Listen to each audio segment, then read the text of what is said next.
প্রাণ প্রিয় হোমিওপ্যাথ ভাই ও বোনেরা, সবাইকে আমার এই ভিডিওতে স্বাগতম। আপনারা সবাই জানেন আমাদের হোমিওপ্যাথিতে অনেক ওষুধ রয়েছে, প্রায় 4000-এর উপরে। সবগুলো ওষুধ কিন্তু আমাদের সবার পক্ষে জানা সম্ভব নয়, কিন্তু যেই ঔষধগুলো বেশি বেশি ব্যবহৃত হয় তার মধ্যে অন্যতম হচ্ছে অ্যাকোনাইট ন্যাপ। তো অ্যাকোনাইট ন্যাপ সম্পর্কে আমি আপনাদেরকে আজকে একটি সামান্য কিছু বেসিক ধারণা দিতে আজকে এই ভিডিওটির আয়োজন করলাম। আশা করি সবাই ভিডিওটির শেষ পর্যন্ত দেখবেন, এবং কিছু কিছু পয়েন্ট আছে এই ভিডিওর মধ্যে থাকবে, অর্থাৎ আমি যেগুলো বলবো সেগুলো আপনারা মনে রাখার চেষ্টা করবেন। এগুলো মনে রাখলে অ্যাকোনাইট ন্যাপ আপনি যখন প্রয়োগ করতে হবে তখন আপনার সুবিধা হবে। যেমন একজন রুগী আপনার কাছে আসলো, আপনি দেখলেন রুগীটির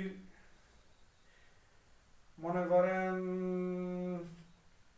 তার জ্বর হয়েছে, কিংবা সে মানসিকভাবে খুব অস্থির হয়ে আছে।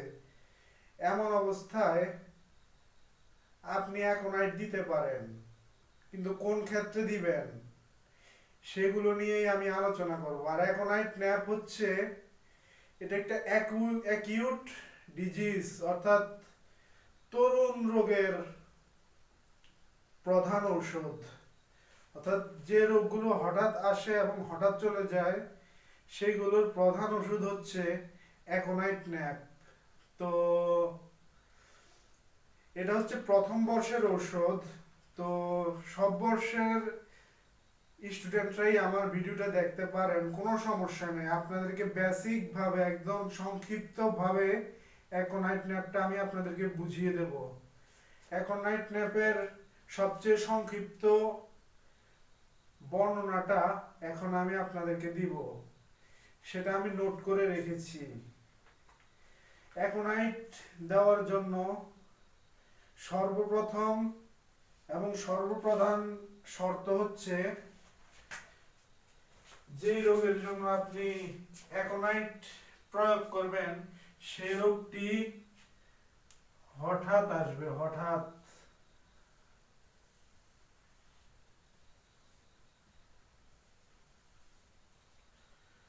হঠাৎ আক্রমণ করবে, অর্থাৎ যে কোনো কারণে হঠাৎ আক্রমণ করতে পারে। কি কি কারণে আক্রমণ করতে পারে? যেমন ধরুন, ঠান্ডা শুষ্ক বাতাসে, আমাকে দেখা যাচ্ছে না, আমার বোর্ডটাকে দেখা যাচ্ছে না, তাই আমি একটু এই পাশে চলে আসলাম। আপনারা দেখুন, এই যে হঠাৎ কথাটি, এই যে হঠাৎ কথাটি, এই হঠাৎ কথাটি আপনারা নোট ডাউন করে রাখবেন। এটা খুবই ইম্পর্টেন্ট একটা কথা অ্যাকোনাইট ন্যাপের জন্য।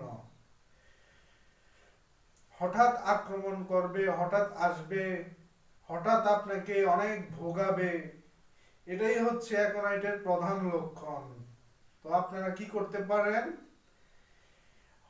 আপনার রুগী যখন আসবে তখন জিজ্ঞেস করবেন আপনার যে অসুস্থতাটা সেটা কখন শুরু হয়েছে, কিভাবে শুরু হয়েছে। রুগী যদি বলে এটা অনেক দিন ধরে চলছে, অনেক দিন ধরে ছিল, অনেক ভোগার পরে এসেছি, তখন কিন্তু আপনারা অ্যাকোনাইট ন্যাপের কথা চিন্তা করবেন না, তখন অন্য ওষুধ। কিন্তু হঠাৎ যদি আসে, হঠাৎ থাকতেই হবে। হঠাৎ যদি থাকে তাহলে অবশ্যই আপনার অ্যাকোনাইট ন্যাপের কথা চিন্তা করবেন। অর্থাৎ মনে করুন, রুগী আপনার কাছে যেদিন এসেছে তার একদিন আগে হঠাৎ করে তার জ্বর শুরু হয়ে গেল, হঠাৎ করে তার মানসিক অস্থিরতা শুরু হয়ে গেল, হঠাৎ করে তার শুষ্ক কাশি শুরু হয়ে গেল। সেই হঠাৎ থেকেই আপনি ওষুধ একটি নির্বাচন করে ফেলতে পারেন, সেটি হচ্ছে অ্যাকোনাইট ন্যাপ। আর দ্বিতীয় কথা হচ্ছে, অ্যাকোনাইট ন্যাপের রুগী বদ্ধ ঘরে থাকতে চাইবে না। সে চাইবে খোলামেলা একটা পরিবেশ এবং খোলা বাতাস, প্রবাহমান বাতাস নয়।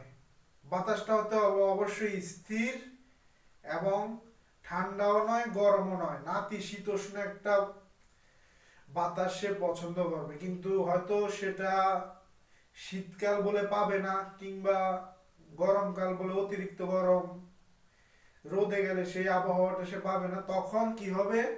তখন সেই রোগটার বৃদ্ধি হবে। তার যদি জ্বর থাকে, তার জ্বর বৃদ্ধি পাবে,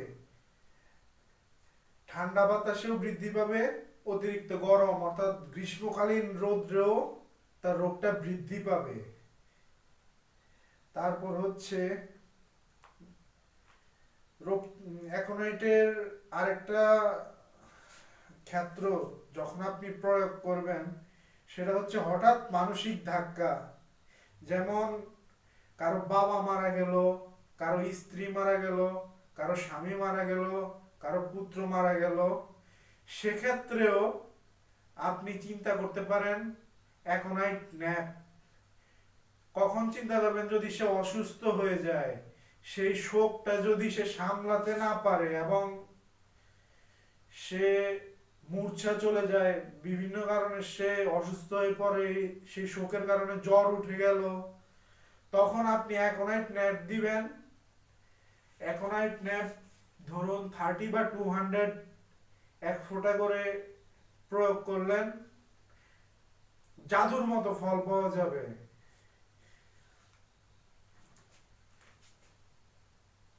আর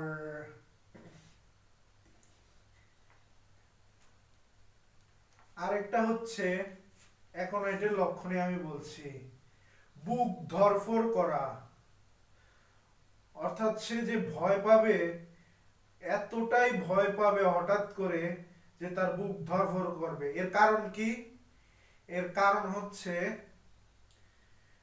তার যে হার্ট রেট আছে, অর্থাৎ আমাদের হৃৎপিণ্ড সংকোচন এবং প্রসারণ, সেই সংকোচন এবং প্রসারণের হার অনেক বেড়ে যাবে, তার রক্ত সঞ্চালন বেড়ে যাবে, প্রেসার বেড়ে যাবে, ব্লাড প্রেসার বেড়ে যাবে।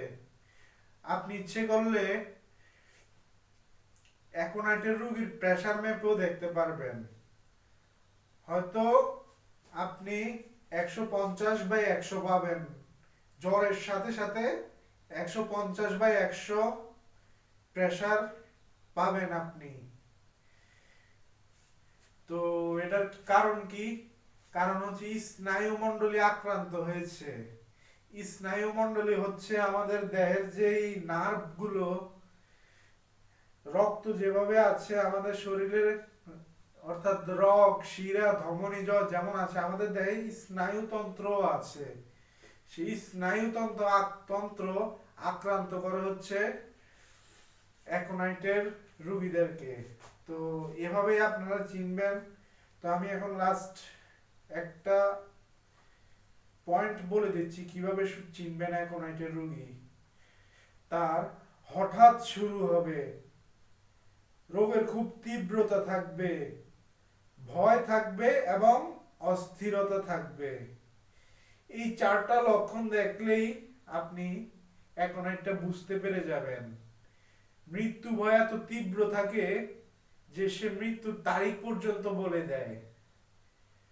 অন্য যত ঔষধ আছে মৃত্যু ভয় যুক্ত, কোন ঔষধের রোগী তার মৃত্যুর তারিখ বলতে পারে না, কিন্তু একমাত্র অ্যাকোনাইটের রোগী তার মৃত্যুর তারিখ বলতে পারে। তো বন্ধুরা, এসব লক্ষণ দেখলেই আপনারা অ্যাকোনাইট প্রয়োগ করতে পারেন। তবে এসব লক্ষণ, অর্থাৎ আমি এতক্ষণ যেসব লক্ষণ বললাম, সবগুলো লক্ষণের একমাত্র ওষুধ কিন্তু অ্যাকোনাইট নয়। ব্যালোডোনো আছে, ব্রায়োনিয়া আছে, আর্সেনিক আছে, এই ধরনের অনেক ওষুধ আছে, সেগুলো আপনারা পড়াশোনা করবেন এবং আমি চেষ্টা করব আপনাদেরকে সেই সব ঔষধের সঙ্গে অ্যাকোনাইটের তুলনা এবং সেই সব ঔষধের বর্ণনা আপলোড দেওয়ার। তো বন্ধুরা, আমাদের চ্যানেলের সাথেই থাকুন। আর অবশ্যই হোমিও নিয়ে ঘাটাঘাটি করবেন, এবং হোমিওপ্যাথিতে যারা আছেন, ভর্তি হয়েছেন, প্র্যাকটিস করেন না কিংবা করেন, সবাই হোমিওপ্যাথিটাকে পড়াশোনা করে তারপরে আপনারা চিকিৎসা করতে যাবেন। অবশ্যই সার্টিফিকেট নিয়ে যাবেন এবং পর্যাপ্ত পরিমাণে পড়াশোনা করে যাবেন। তো আশা করি সবাই ভালো থাকবেন এবং হোমিওপ্যাথি চিকিৎসা নিন, এবং সঠিক হোমিওপ্যাথি, ক্লাসিক্যাল হোমিওপ্যাথি চিকিৎসাটা আপনাদের জন্য বেস্ট হবে। তো সবাইকে স্বাগতম। আসসালামু আলাইকুম ওয়া রাহমাতুল্লাহি। পরের ভিডিওর জন্য আমাদের সাথে থাকুন।